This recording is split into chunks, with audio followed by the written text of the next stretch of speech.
Well, hello, good evening, and welcome to episode 75 of Humanity versus Insanity, the Crane Report. And as you can see, I'm joined tonight by Brian Gerrish. Pleasure to be here. Thank you very much, Ian. It's a pleasure to have you, Brian. Unusual for me to share the desk in the studio. And we're also joined by Mel Kelly, who is north of the border in Scotland, and we'll be catching with Mel in just a few minutes. But obviously the subject of tonight's programme is the events of the last few days. Now, last week, of course, I had Ollie Damagar as my guest, and we were discussing the events of the previous week and the phenomenal emotional manipulation that had transpired in the result of the Jo Cox incident. And although at AV7, I had predicted that the result would be manipulated to a Brexit win, for reasons that we will explain later, I must confess that I thought that the Jo Cox incident had probably created sufficient emotional swing that the result would be announced as a small Remain victory. So no one was more surprised than me to wake up at about 5 a.m. on Friday morning of last week to learn that a small Brexit win was being announced. Now, I'm just going to slip in at this point that Friday morning was exactly 7 years, 7 months, 7 weeks and 7 days after the global financial collapse in September of 2008. Now, the only reason I reference that, of course, is because of Christine Lagarde's infamous presentation last, I believe it was last May of 2015, where she made a very cryptic presentation referencing the number 7. So was she perhaps giving somebody a heads up? Anyway, the result of last Thursday, and I must confess that I found myself in the very unusual position of siding with Rupert Murdoch on this and proposing that people come out, although I think for very, very different reasons. And the Sun, of course, maintains its 100% record in that it has never lost an election since coming into the ownership of Rupert Murdoch. And of course, this is the bragging back page showing the headlines of the previous week. Believe in Britain, which was published 2 days before the Jo Cox incident, and then Independence Day from the previous Friday. And this is probably the most comprehensive set of results that I've seen in any one place. And this was published as the sort of front page to the Sun on, I believe it was yesterday. But this is the breakdown here. And we're going to look at this in a little bit more detail. But the final published result was 51.9%, i.e. 17,410,742 in favour of leaving, with 48.1%, which is 16,141,241 in favour of remaining. So, I mean, it was a relatively narrow margin, of course, but 1.3 million people being the majority. Now, Brian, we've been getting reports that those numbers may actually have been marked down over the true figure. Well, anecdotal information, but we've certainly had reports from people who say they don't believe that this figure is true, that in fact the number of people who were going to vote to come out was much greater, that there was rigging. So I'm saying this is anecdotal, but it's very interesting. People saying they are not convinced that votes were handled properly, postal votes. Some people told they couldn't vote, arriving to give a vote and being told that they couldn't vote. So my gut feeling, I'm going to say, is that the actual Leave vote was much higher. We had Jo Cox, that skewed it. Was there some manipulation of the actual vote? Yes, I think so. But basically, they couldn't swing it. That's my opinion. Well, we also have reports of people turning up at polling stations being told that they had already voted, which is really interesting. Well, let's take a look at the breakdown through the 4 constituent components of the United Kingdom. And, well, it's not in Great Britain, of course, because Northern Ireland is in there. So we have England and Wales with a clear majority to leave. And in fact, the majority was supposedly reduced. The overall majority was reduced because Scotland and Northern Ireland both had a majority, supposedly, to remain. So, Mel, what are your thoughts on that? Because what we actually have, supposedly, is 62% of the population in Scotland voting to remain as part of the EU. And there's something a little incongruous here, because for a nation that is apparently pushing for yet another independence referendum, there's something a little incongruous about wanting independence and yet at the same time having almost 2/3 of the population in favour of subjugating itself to the European Union. Well, it appears Nicola Sturgeon, like Rupert Murdoch, has some sort of magic crystal ball where whenever they make an announcement about how an election's going to go, it magically goes that way. So what sort of crystal ball do these people have that the nation's completely unaware of? It's called an IDOX election crystal ball, where every election's been privatised since 2013. And that way, Tories keep winning. Rupert's always right, and so is Nicola. Well, let's have a look at that, because this is, of course, the IDOX manipulator. This is Peter Lilly, who does, I think, is it 8 hours a month work with them? Yeah. And he's paid something like £2,500 a month, for doing, which is about the average wage around, isn't it? No, a little more even than the average, £30,000. So he's paid £30,000 a year for offering 8 hours of his time as a director of IDOX, which is the privatised company that has responsibility for managing elections and primarily the postal voting system. So, yes, not too surprising that he has the inside track and is prepared to perhaps share that with David Cameron and co. Or maybe he's just told what result to deliver. But let's take a look at the other parts of the country, because England supposedly had 53.2% in favour of leaving. Wales was 52.5%. And Northern Ireland, just 44.2% in favour of leaving, the remainder in favour of staying. But let's have a look at the breakdown, because by generation, I mean, a lot is being made of the fact that the majority of the young generation wanted to stay in the EU, whereas the older generation, effectively, the majority wanted to come out. Now, one observation I would make here, of course, is that the older generation are the generation, certainly anybody who's over, 50, 56, 57, will have memories of what life was like before Britain entered the EU. And so what is interesting is the majority in that age group actually voted to leave and try and get a return to life in those days. Brian, what's your thoughts on that? Well, I couldn't comment on the age thing, of course, but you're absolutely right, because you say people of a certain age can look back and you can remember what the world was. We knew that UK wasn't perfect. We knew that the institutions weren't perfect, but there was stability. Things worked. Transport worked. Okay, we then had problems. We could talk about the coal industry and all the rest of it. But you looked at the country. Did the civil service work? Yes, it did. Did local authorities work? Yes, it did. Did people in general tell the truth? Yes.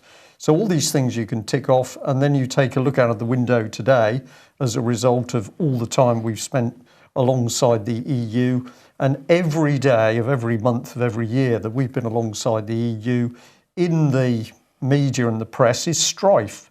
There's never been quiet periods where everybody's happy. We just see constantly the EU is doing something different. It's causing us a problem. Then there's debate. So it wasn't difficult for me to look out the window and say, do we really want this thing, without even looking into the history of it. Younger people, what have they done in schools? Well, if we go to that wonderful organisation, Common Purpose, what Common Purpose was doing in a huge way was getting in amongst young people and promoting Europe. And they were doing it on a very simple thing. Europe, what a wonderful place to be, travel between different countries. And of course, that sunk into the youngsters so that Europe has become the norm. When you challenge that, some of them are getting pretty stroppy. Mel, what are your thoughts? I just look at this garbage the papers print and think, there's another Jack and Ori. I mean, like, they probably made that up in some G7 summit. Okay, what maps are we going to print? What results are we going to put out? And here's what Rupert's going to publish. Have we all agreed, boys? Yes, right, let's go. Let's go and perform a pantomime where the nation thinks they're participating, when in fact we have every single council's outsourced elections, every party's involved, but the nation's not to know about this wonderful privatisation of elections. So you've got 4 parties in Westminster, including the SNP, all colluding to use our council tax to privatise elections, put a Tory MP's private company in charge, and magically the Tories always get what they want. But the people have not to know that their vote's been privatised. Now, our grandfathers fought in a war, along with the people of France and other countries, to guarantee the free vote for these generations. And if the young people of this country realised that the politicians sitting in our Parliament in Westminster, in our Parliament in Scotland, and councils up and down the country colluded to privatise elections 3 years ago, and we were told nothing about it, and they actually used our council tax to fiddle the elections. So the free vote is what we were guaranteed by 2 world wars. And the generation that is a breed of greed, of dishonest people that have colluded across 4 parties since Thatcher came to power, that have stole the free vote from the British nation and fiddled elections since 2013. Well, that's treason in my book. Pure treason. And for them to sit and get their newspapers and Murdoch to publish their rubbish, the BBC to then spout the propaganda, when the BBC was told that ITV, STV, The Guardian, The Independent, The Daily Record, I personally phoned them all, sent the information of iDocs. Only the Herald in Scotland published the story to warn the nation that every council has colluded with the Tories in Westminster to privatise elections. So when it's not just the 4 parties, you can prove the entire British media has covered up this deception of Tories stealing the elections and SNP, Labour and Lib Dem councils paying for it. Well, it may actually be, of course, that this wasn't the result they actually wanted. Maybe it's been manipulated downwards, as we have suggested, because it does seem from the anecdotal evidence that the actual outvote was probably significantly higher than the 52%. But they wanted to come up with something that was close enough to create the national divide and to create the anger, the venom, the vitriol that's being spouted, and a lot of it driven initially by the media and then people just latching onto it. But just to come back to this point of the age difference and the generation gap, you know, I mean, for me, I was 18 at the time of the first referendum in 75.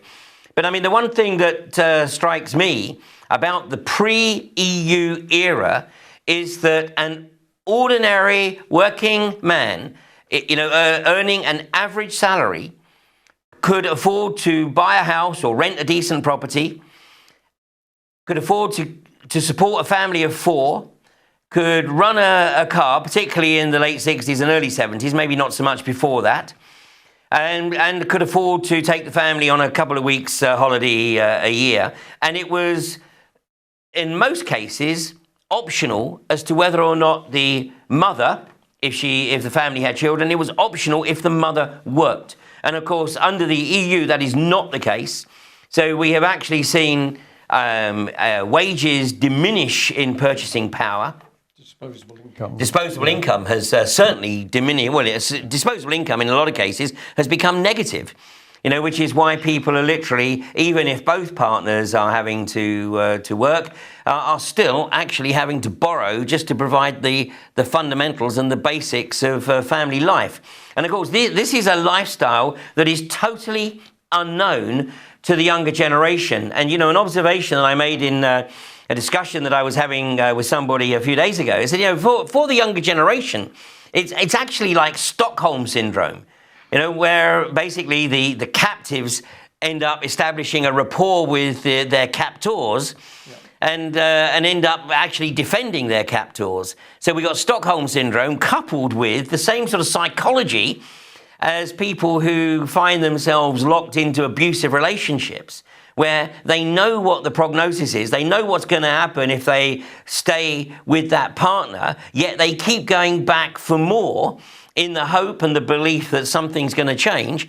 And of course, nothing changes. But there's some key points here, Ian. One of the things is we've got to remember the time, and I don't know the exact year, but originally local councils were not politicised. So you did not have a political party operating through a cabinet in a local authority. The moment they brought the political parties into local authorities, you ended up with a mini incestuous politics of Westminster. So we can see here in Plymouth, if Labour's in the Labour cabal, and you're only talking a few people, 4 or 5 people controlling the whole of the city's politics, then the Tories will get in. And this is, of course, is repeated across the country. So that was I believe, a really retrograde step when we brought mainstream politics into local councils. We don't need it there, but it's there. Then they brought in the cabinet structure where they didn't even take a lot of decisions to full council. They were taken behind closed doors. And that's when we saw the vicious political agenda starting to control everything. So it wasn't a question of what local councillors felt their party could deliver to local people. What actually goes on is that centralised parties tell the local authority party what they're going to vote, what they think, what they say. This is like centralised Well, we've seen this recently, of course, in North Yorkshire, where central government effectively instructed the Conservative representatives on the North Yorkshire County Council Planning Committee to vote in favour of Third Energy's request to frack their well at Kirby Misperton. Right. Well, that's a classic example. We could go back to major developments when, of course, the government's planning officers are always there overriding what the local decision is. But I just wanted to bring in something else, because the moment we mentioned the BBC, what was the BBC doing in the Second World War? It was in charge of propaganda. That's what it was doing. Massive operation in New York, apart from anything else. And so we've seen a BBC massively skilled at skewing public beliefs, public values, and they were doing it. And the other thing we need to remember is the behavioural insights team. So the government now boasting that they've got their own unit controlled via the Cabinet Office, which says we can change people's views and values, and they will not even know that those views and values have been changed. Or if they do, they won't know how they've been changed. Now, the government is boasting, it's so confident about this unit that's now become a social enterprise company or something, but it's controlled by the Cabinet Office. So you've got a government actually boasting that it can control the way people think. Well, and we know that they're employing forensic psychologists.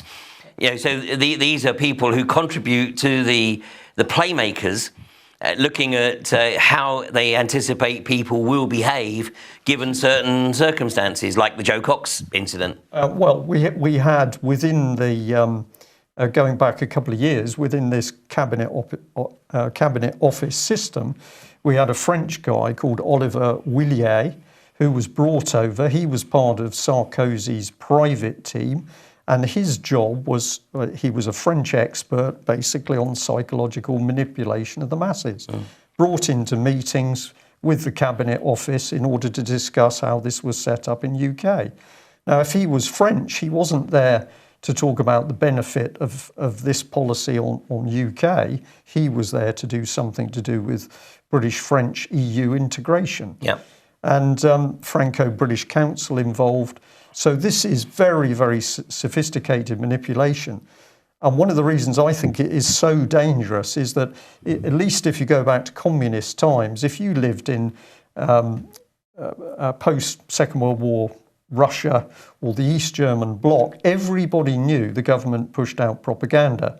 So people knew it, they laughed at it, and where did they get their information? They went and spoke to friends or acquaintances or the underground. What we've got going on now is that people don't understand it's propaganda. Well, they look at the... But it's to be fair, it's an increasing number of people that do reject it, which is... I would agree with that. Why we probably got the result that the British establishment didn't expect. OK, I agree with that, because we want to be positive out of this. But if we say, right, out of all the people who voted Remain, where did they pick up their views and values? Well, not only where they pick up their views and their values, where did they pick up their vocabulary? Because, one of the things that I think we've identified is that, the words xenophobia and racist, and in fact, hate, xenophobic, racist, and hate, these three words have been used excessively by the Remain campaign and literally people latching onto this vocabulary. And what they don't realise is that they have literally been conditioned, and now they spit this vitriol out in an attempt to, it comes across as bitterness and, very, very sore losers. But of course, what it's also doing is creating phenomenal division. And, I've been speaking to somebody today who said that, that basically this is division within the family that they haven't seen since the miners' strike of '84. Yeah. And it's deliberate. I have no doubt that this is deliberate. I think that the government has failed on its policy to get violence on the streets to do with immigration and Islam, whatever it is. If you think about it, this country's remained remarkably calm despite all of the rhetoric thrown around. And the provocation. Yeah. But now we've got something, we've seen a glimpse of it, where I had a young chap say to me the other day, he'd gone into work the Friday, so the day of the result, and he said work colleagues were spitting at people who said, well, actually, I voted Leave. He said he'd never seen or experienced anything like it. So there's a particular venom here, and you say, where's it come from? But you're right, it's now been driven down into families. So we're heading to how it must have been during the English Civil War, when you had families broken up or communities. And this is very, very nasty, sophisticated stuff. Is it orchestrated without a doubt by central government? Now, Mel, this has got to be something that you guys in Scotland, I'm sure, experienced to some extent on the Indie Ref in September of last year. Yeah, Nicola and Cameron decided, let's practice in the Scots first. They like to use us as guinea pigs. But basically, let's remember, we are four nations: Scottish, English, Irish and Welsh. There's a fifth nation, the British. What have the British always done? Divide and conquer so that they could steal from people. So they did that to the Irish, they did it to India, everywhere the British go, then their remit is to divide and conquer and steal from people. Now, they don't have an empire to steal from anymore.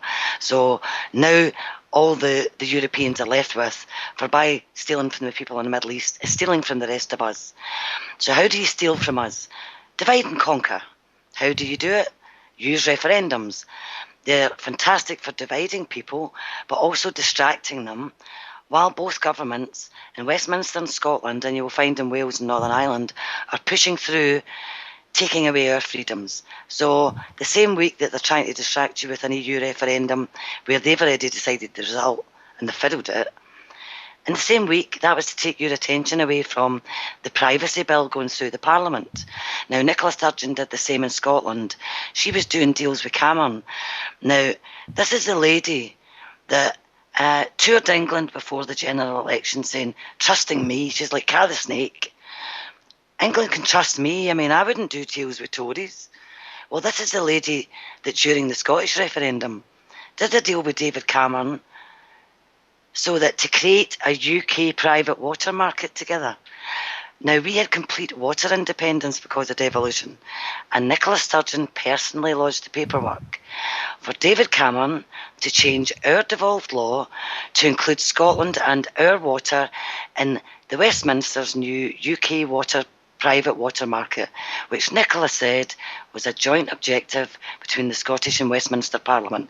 So while she tells Scotland, I want to split from the UK, while she tells England she wants to split from the UK, the whole time Nicola Sturgeon was creating UK markets with David Cameron behind Scotland's back. Well, and now she's, of course, coming to his rescue, or trying to, because she has, over the weekend, been spouting forth that she's threatening to block Brexit in the face of English fury. And she's acknowledged that this actually will inevitably cause significant hackles to rise south of the border. But, again, one can't help feeling that this is part of the distraction process. And, of course, she was undermined anyway by Alex Salmond, who said, well, actually, Nicola, you can't block it. You can make a recommendation in Scottish Parliament.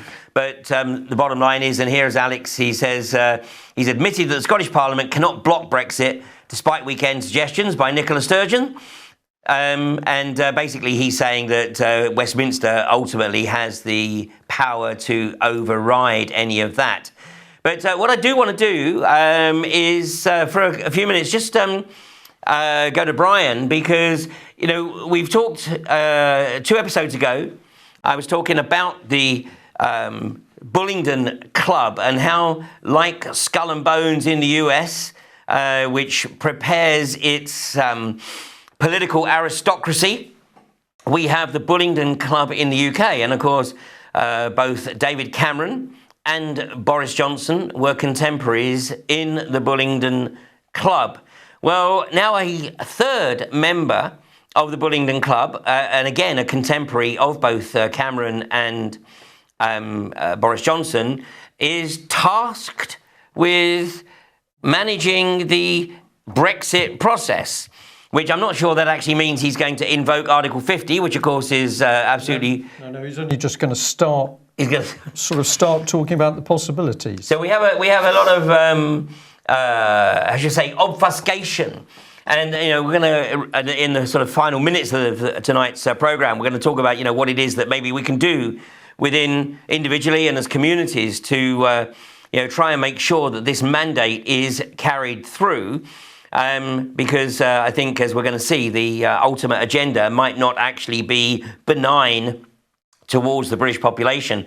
But Brian, this is you've given us a quote here from Naomi Wolf, who was a journalist, but she was political advisor to both Al Gore and Bill Clinton.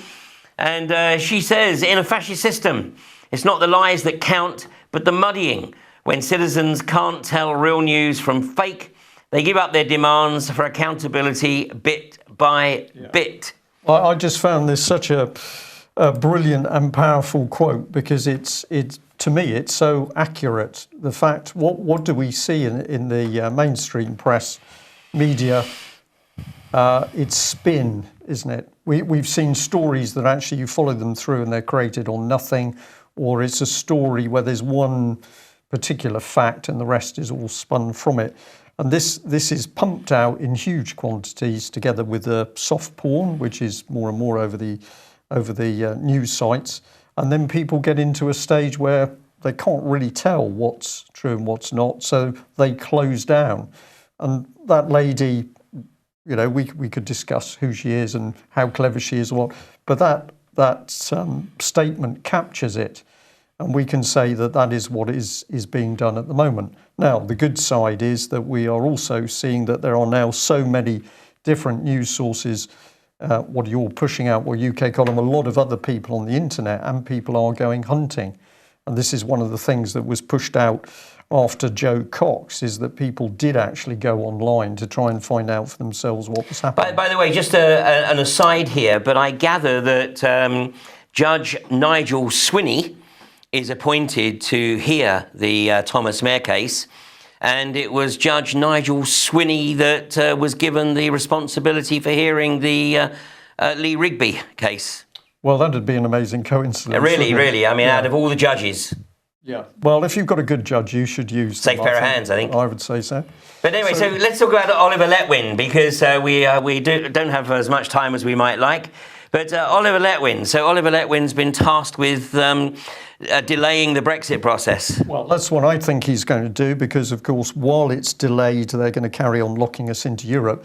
But Oliver Letwin is in the club with the rest of the boys, but he has been in the background now for months. And all of the information we are getting, and we're getting some very good information from Westminster, this is the man who is running the Tory party. He's running Tory policy. He's certainly been running David Cameron. Cameron is simply the puppet. The man behind pulling the strings in the first level is Oliver Letwin. He's in control of the behavioural insights. He's obviously running the Cabinet Office. He's running government. And now, by a strange coincidence, he's also the man who's tasked to run the Brexit unit. And who is he? Well, he's NM Rothschild. And if you have a look at the reports in the Jewish Chronicle, he's one of a number of Tory MPs, led by David Cameron, of course, where funding has come in from big Jewish backers. And I think we've got to ask the question, how is this allowed? How are these vast sums of money? I think for Cameron, from one source alone, it was £500,000. And we've got Oliver Letwin, of course, who is a self-professed friend of Israel.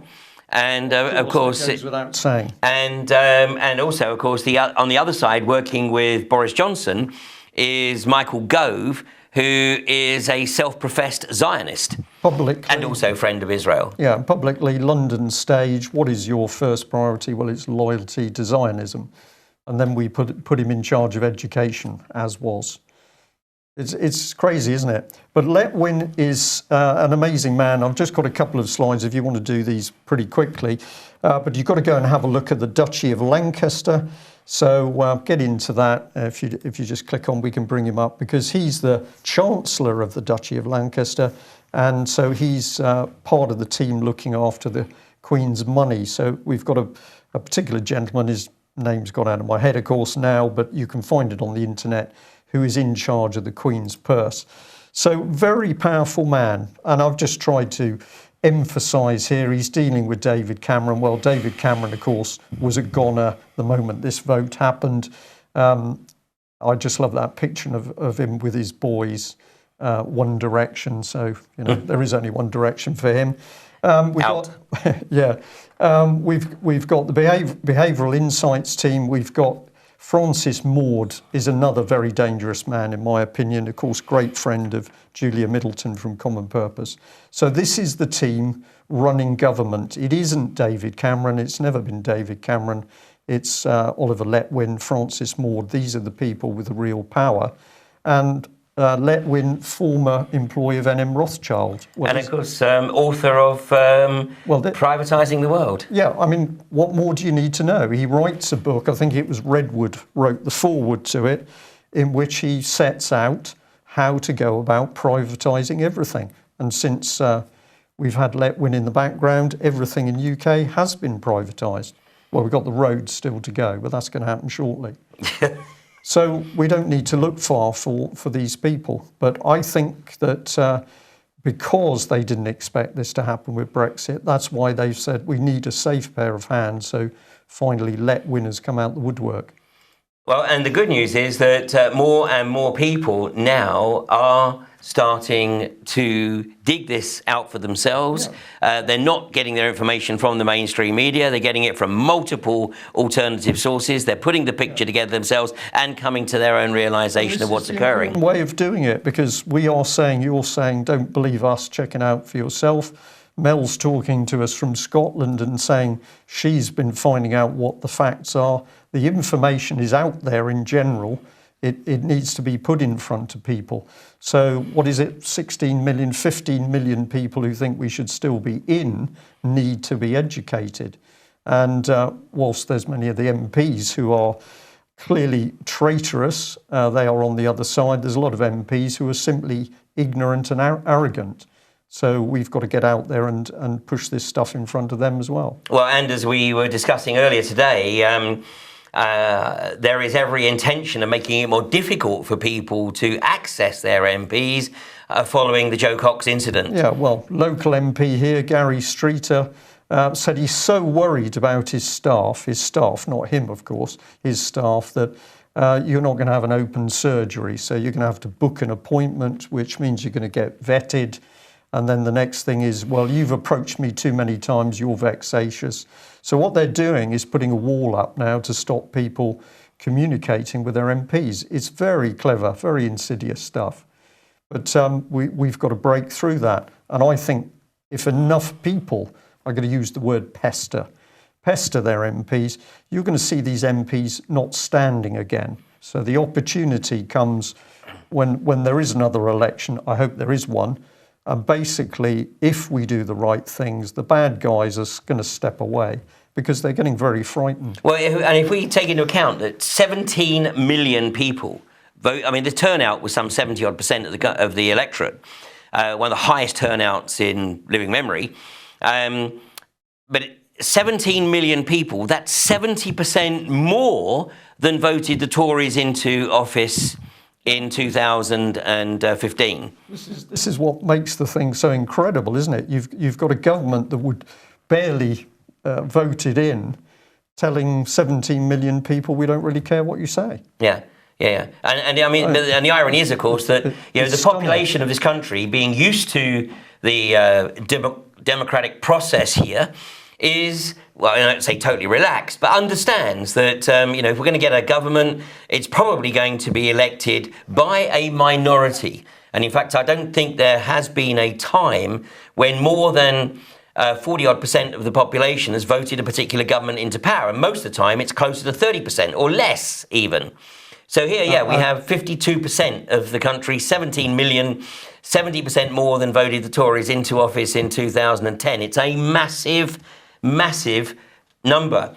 Now, we'll just go back to Oliver Letwin again here, because I want to bring up this slide that you've presented, which is 10 years old, in fact, but it's Team Cameron's big Jewish backers. Well, this is the thing. The evidence is there. You can just simply go looking for it, and invariably you find it. Jewish Chronicle is a very good thing to read, because there's a lot of information about politics that never appears in the other papers. That's highlighting Lord Steinberg there, who's donated the 500,000 plus to Cameron, and there's other huge sums, 250,000, and on it goes. If you just hit the button again. And there, of course, we see other senior figures around the leader, include Oliver Letwin, head of policy. Now, this wasn't being talked about in the mainstream, the other mainstream press at the time. But it's talked about in the Jewish Chronicle. And this is where it's And of course, it makes reference to the fact that, like Mr. Cameron, he's an old Etonian, but it doesn't go on to say that, like Mr. Cameron, he's a member of the Bullingdon Club. Yeah. So, if you go looking for the information, you can find it there. But the minimum we're getting out of this article, isn't it, is that very big financial interests have put certain political figures in post. And when they're in post, why are they there? Well, they're going to be doing the bidding of the people who had the money to put them in the first place. Absolutely. It's very easy stuff. He who pays the piper calls the tune. Yeah, exactly. Absolutely. So, this is the thing. Research it. Have a look for yourself, and you will find all sorts of information there in the background. And I would say also, don't be prejudiced against publications. Don't think that because it's the Sun, it hasn't got good information in there, because you can find stories appear in the Sun, not in other places. Similarly, you could go and look at overseas publications will carry information. It's a big selection. Well, the critical factor is to apply the filter. Of course. And decide for yourself what is relevant, what is factual, what is not, and don't just take it as gospel. Absolutely. Yeah. So, okay, well, let's have a look here, because this is the Tories suggesting that they might avoid a general election. In other words, they're trying to find a means to stop Boris going into number 10, Donald Trump's twin brother, and they're suggesting that they could avoid the election if Theresa May is appointed leader. Well, this is just incredible, isn't it? This is a sort of, this is Gordon Brown light, isn't it? You know, Gordon Brown just slipped across to become Prime Minister, and now they're saying, well, that Boris Johnson, he's a bit unruly, he's a bit of a wild card. So what we could offer you is Theresa May, because she's quite a well-dressed lady, she's very reasonable, let's get her in. But that's not what it's about, is it? Because Theresa May is unbelievably dangerous. She has set up the biggest spying organisation on the public ever seen in this country. We've got the Fixated Threat Assessment Centre, we've got the multi-agency public protection arrangement, MAPA. We've got Prevent in schools. We've got Prevent in schools, we've got excess powers to the Metropolitan Police and normal police forces. Then she's working closely with the security agencies. Social services now spying on people, and of course the named person scheme north of the border, absolutely classic. We're going to bring in taxi drivers to spy on people. Who set all of this up? Theresa May. You've got databases for local councils, all sorts of information. Well, the Met Police set up the database. The High Court has ruled that it's illegal, and she still permits it to exist. Of course, but there's a number of different databases being used by local authorities, social services, etc., around MAPA. There's a whole range of these databases. So she is not a safe pair of hands. She's a very dangerous pair of hands, but put across as the safe option. Right, so let's have a look at here we go, the Brexit. Now we called tonight's episode the Brexit Psy-Op, and this is the call I made at the AV7 event, and I'm going to show you a link to that presentation at the end of the programme, where I made the observation that one of the potential outcomes here was a deliberate manipulation to present a narrow win by the Brexit campaign to deliberately destroy the country, and also to serve as an example to any other country thinking about going its own way. So just talk us through this quickly, Brian. Well, very, very, very quickly. Just have a look at what's happened as a result of Brexit. So immediately David Cameron says he's going to stand down, so that introduces uncertainty. Then he says he's going to hand everything over to his successor to deal with Brexit. That produces delay. Uncertainty and delay, well, that doesn't take a country in a good place at all. So I'm going to say that's a psychological operation. You're undermining the country's well-being, to use that horrible word. He's chums with Boris Johnson. These people haven't fallen out. They haven't got different views. And what has Boris Johnson said in the last 24 hours? That the referendum was a little bit indecisive. He said, if you think about it, it was a bit indecisive, and it doesn't matter because there's going to be closer EU cooperation anyway. And he was laughing. He's looking out the window of his car.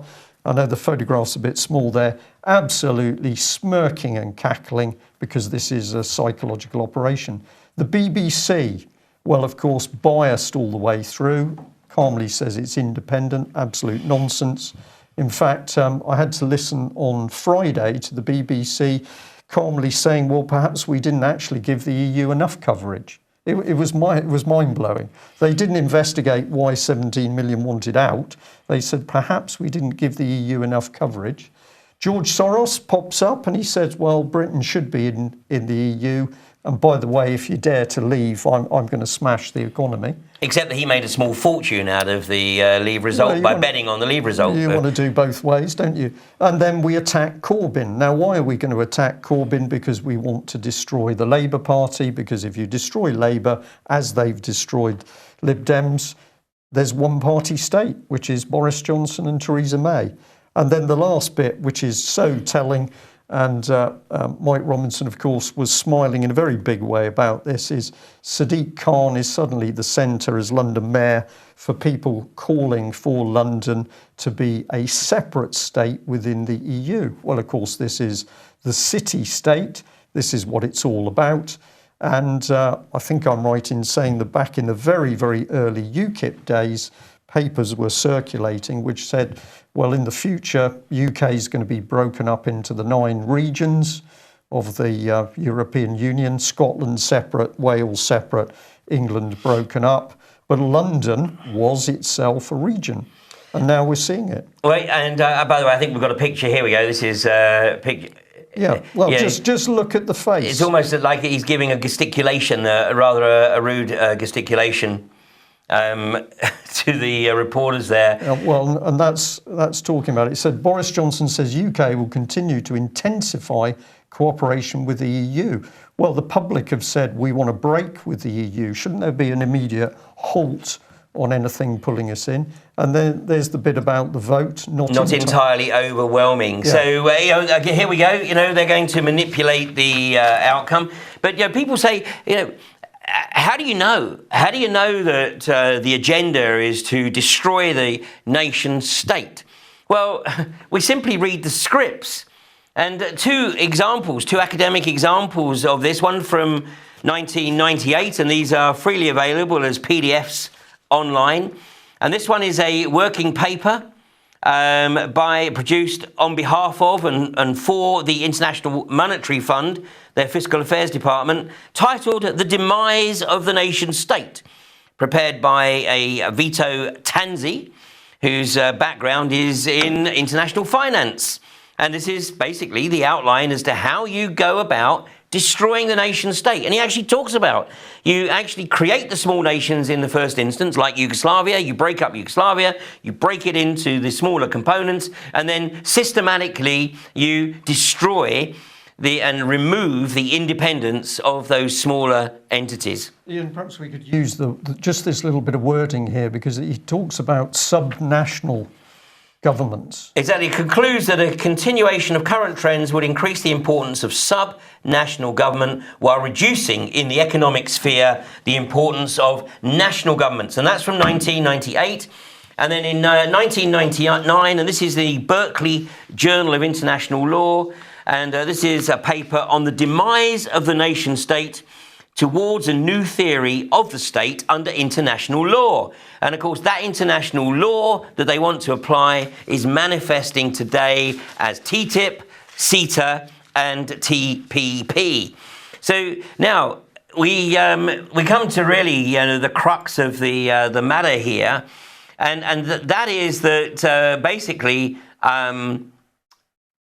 the agenda is to use this as an opportunity to cause dissent, disruption, disagreement, total lack of cooperation, lack of cohesion amongst the British people.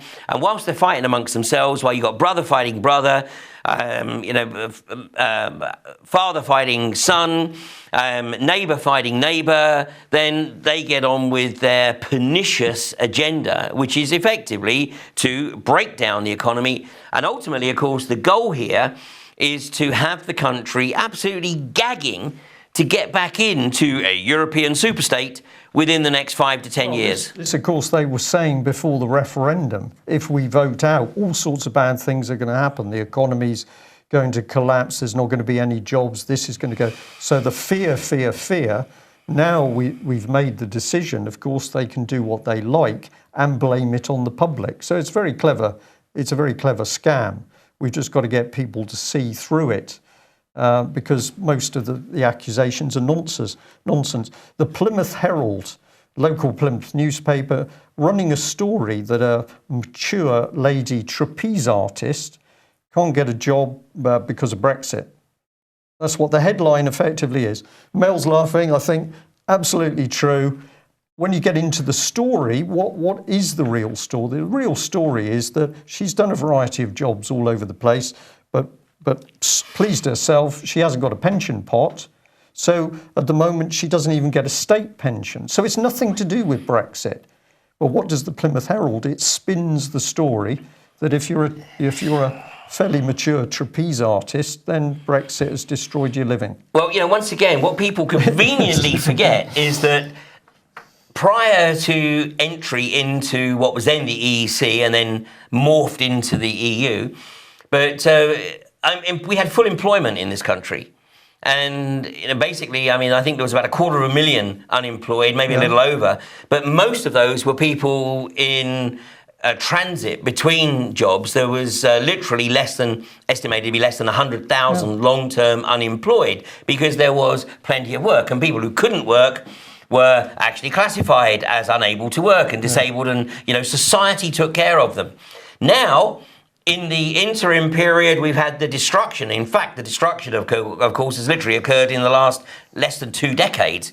But we've had the destruction of the Irish economy, the Greek economy, the Portuguese economy, the Spanish economy. France is in a world of hurt right now. Deutsche Bank is struggling, and I know that trading today was stopped on RBS and Barclays.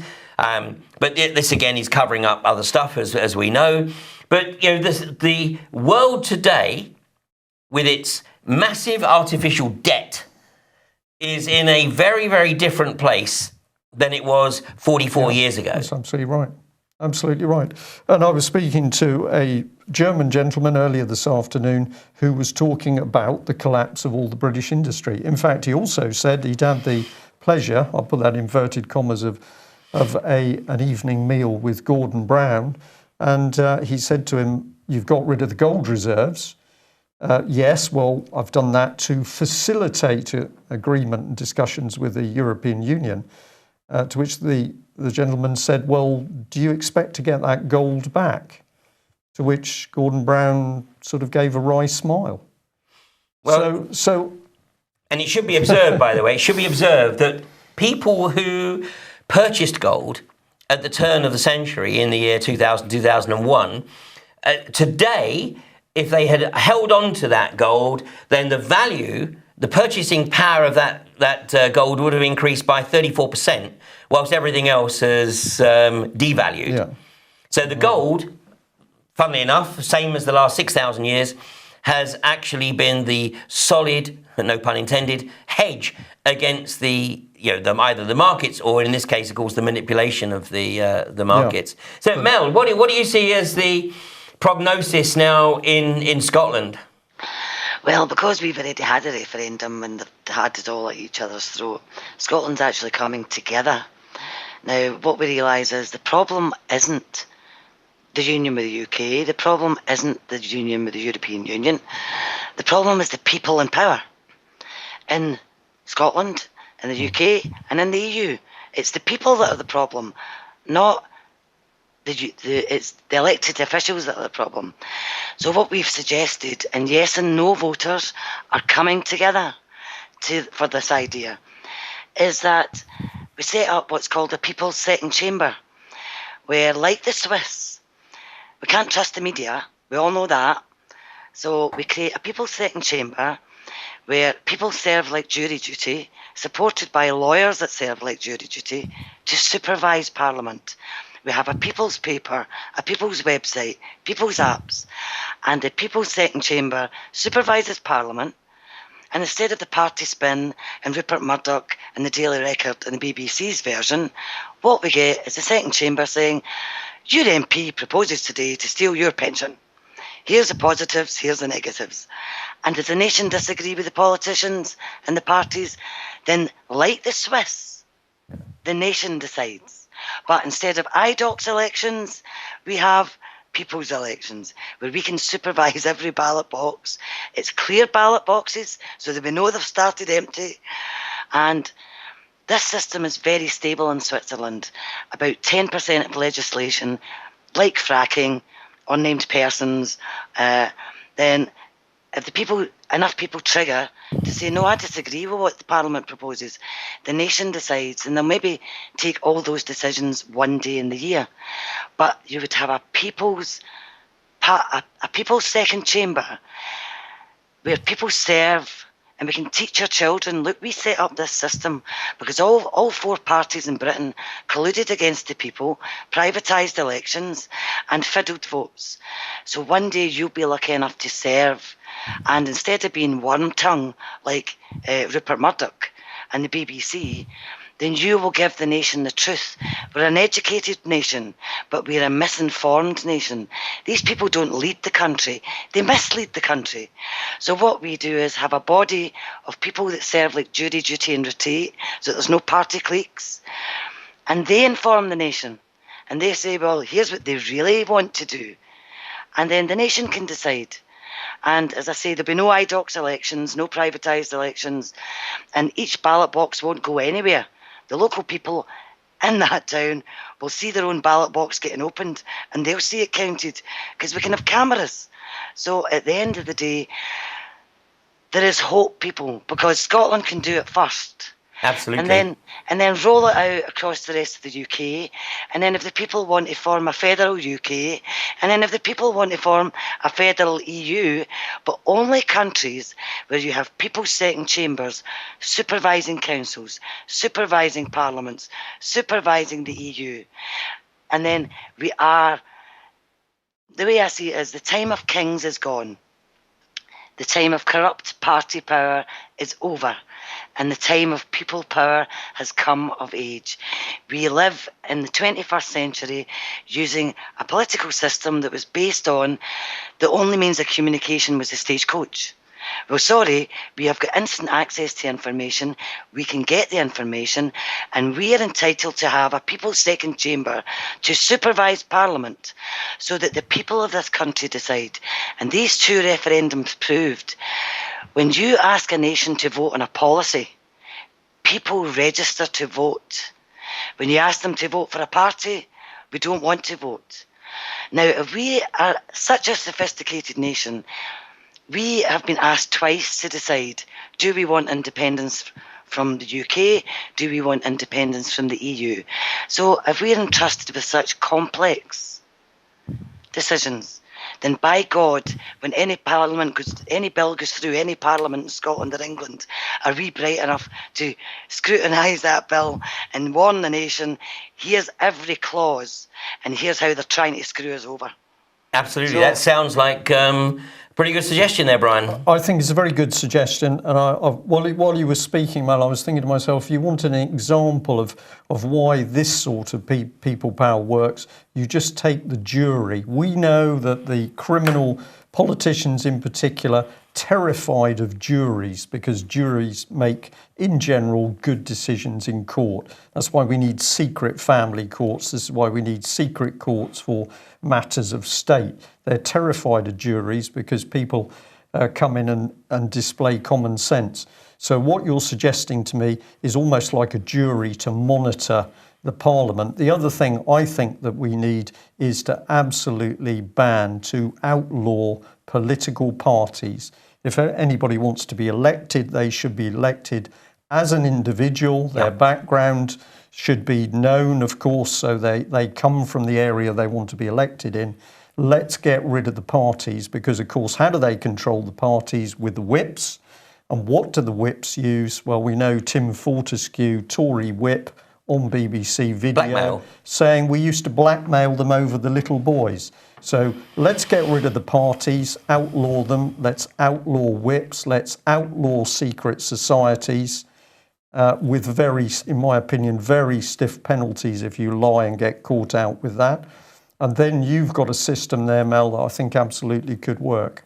I absolutely concur. And I mean, it is a tremendous opportunity. And obviously there's a lot of emotion floating around right now. And, over the weekend, we've seen that there was something like 2 million people who put their name to a petition calling for a second referendum. And in fact, it's actually alleged that that was a Channel 4 prank that actually went live, and the BBC reported it as real. But there's also some investigation actually into that petition, because it does seem that the origins were somewhat suspect. But here's the petition that people absolutely know worked. 17.4 million people in this country voted to leave the EU. It is uncharted territory, certainly for the last 44 years. It's not uncharted territory to people in their late 50s and older. And, once upon a time in indigenous cultures all around the world, the elders were valued for their knowledge, their wisdom, their experience. Sadly, of course, and it's deliberate in, as you call it rightly, Mel, the culture of greed wants to dismiss the input of the elders, those with experience. Well, unless you're very wealthy, like Mr. Soros, because he's at least 1,200 years old, and yet, of course, his opinion's being pushed forward all the time. Oh, absolutely. And, so if you're old, you've got to be mega wealthy. Yes, and you may not be too far wrong on his age either. But, the reality is that, what Mel has presented here is, a very workable outline. And of course, the other thing of getting rid of politics is we get rid of this left-right divide. And fundamentally, politics, maybe that's not even the right word for it, but it should be focused on humanity. It should be based on what is best for the individual, the family, and for the collective society. And I think that the sort of proposition that Mel's put forward, will do that.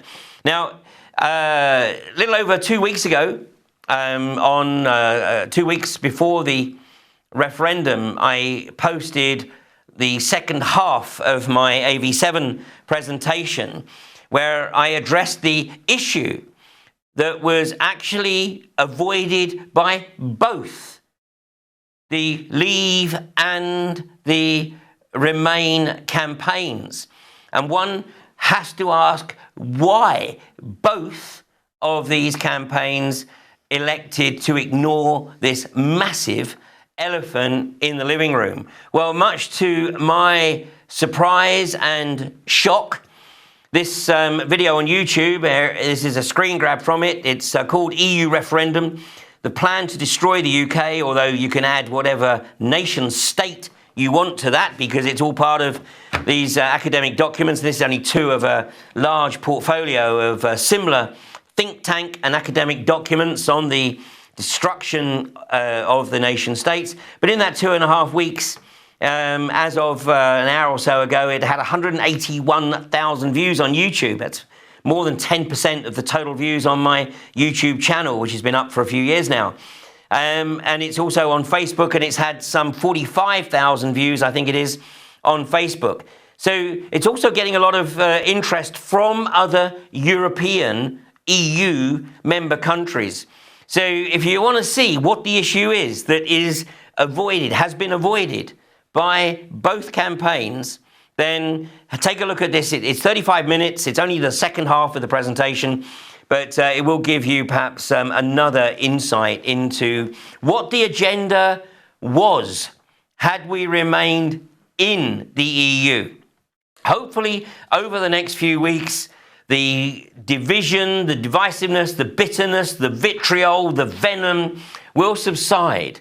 And then we can start to focus on bringing people together and working together to find a replacement system where egos are put aside, where political ambition is put aside, and we focus on what is best for humanity. And at that point, maybe just humanity does start to find a way through the insanity that has been perpetrated on the human race for far, far too long. So, Mel, any final words? I just think when you're saying about the hatred, what you saw Nicola do was tell an outright lie to try and whip up hatred in England, and Alex Salmond then contradicting her. Then we've got Tony Blair pretending he's running to the rescue, but using the exact same drum as Nicola Sturgeon. Let's have another referendum.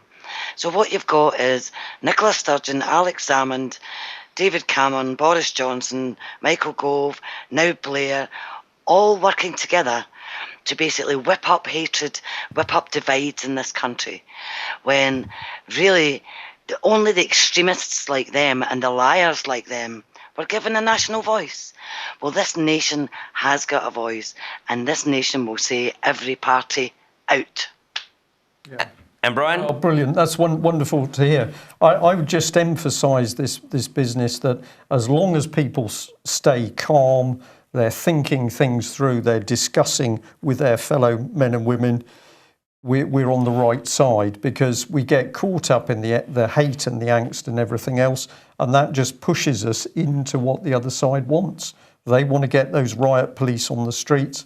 We have got to be cool, calm and calculated. Doesn't mean to say you've got to be soft with them. You can be very polite and reasonable in what you put in a letter, for example, but it can frighten the pants off them if you're pressing the right buttons. And also for people who voted leave, it may be difficult for some people, but I think it's really beholden on us to be showing reasonable behaviour with the other side, because if we can show that it is the hate and the vitriol on the Remain side, then of course we're winning both ways, because the people who support the EU are the ones that are nasty, and we turn the thing on its head. So, but one thing this vote has done is put a marker down. I don't think they wanted it, because for the first time people have seen a flag raised. They don't quite know what to do now, but the smoke's cleared. We can see we've got 17 million people who do know what they're talking about.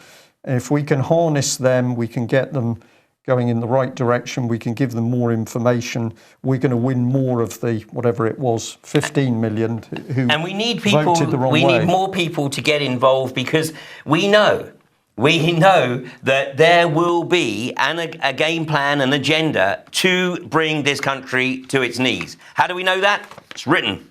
It's written in these academic papers that we know what the game plan is. So our challenge is to offer an alternative, and for the type of proposition that Mel put forward a few minutes ago to evolve into a workable system. And it's really crucial that we start to focus on the things that we agree upon and not get bogged down on the things that we disagree upon. And if people want to just engage in vitriolic debate, then walk away, because that becomes vampiric. It sucks your energy. It sucks the will to carry on with your mission. Walk away. There's at least 17 million people, and probably a lot more, who are ready to try something new. Let's make sure that what evolves is something that is acceptable, not just to 17 million, but to 95% of the country, because everyone can see that it has the best interests of humanity at heart and not a handful of global corporatists.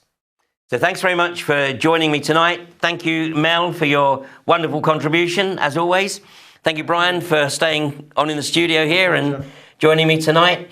And I'm going to follow my own advice. I'm certainly not going to waste any energies on fractured communities. I intend to focus my energies on working to achieve the cohesion and coherence of an agenda that will bring people together in a system that has the best interests of humanity at heart.